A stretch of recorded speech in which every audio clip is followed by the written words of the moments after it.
I was out 8 days. I was in a coma. The Vietnamese had shot rockets into a base camp there and hit an ammo dump right near the hospital, and the big explosions woke me up.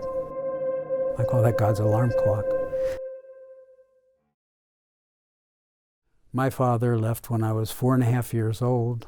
My sister and I eventually ended up in a boarding home because my mom couldn't afford to pay for child care.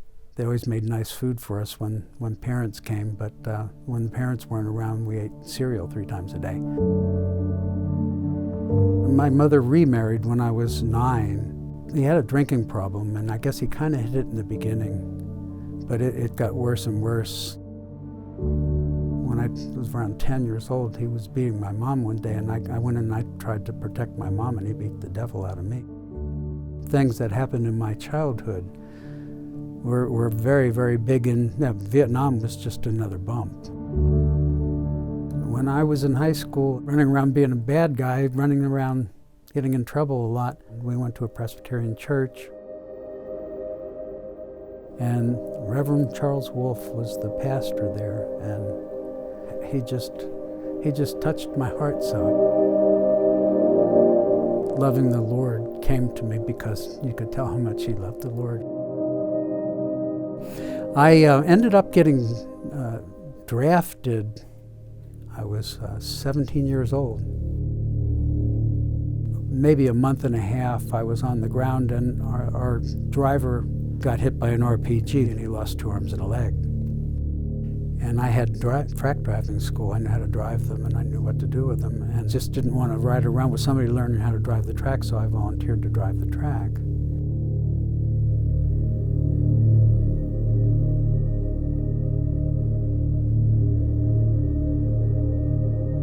And the next day we set out, but we went more in towards the rubber plantation this time. And we took a break, and there was a tree line about 150, 200 yards away. There were RPGs bouncing everywhere. And I'm looking at the guys on the ground. I reached for reverse because everybody's backing up, and I couldn't back up. I was looking at those guys pinned down, and my .50 caliber kept them at bay. I caught an RPG, and it kind of blew my arm right off. Almost blew my leg off and collapsed my lung.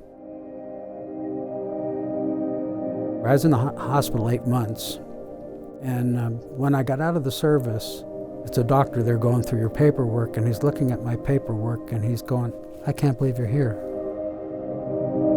You had a 15% chance of living." And he said, "I can't believe you're here." And he's going through other pages. He's like just astonished that I was still here. And he said, finally in the end, he goes, "It must have been will to live." And I just said, no. I just pointed up.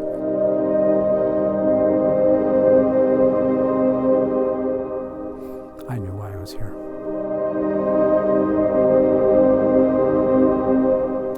God had other things in mind for me.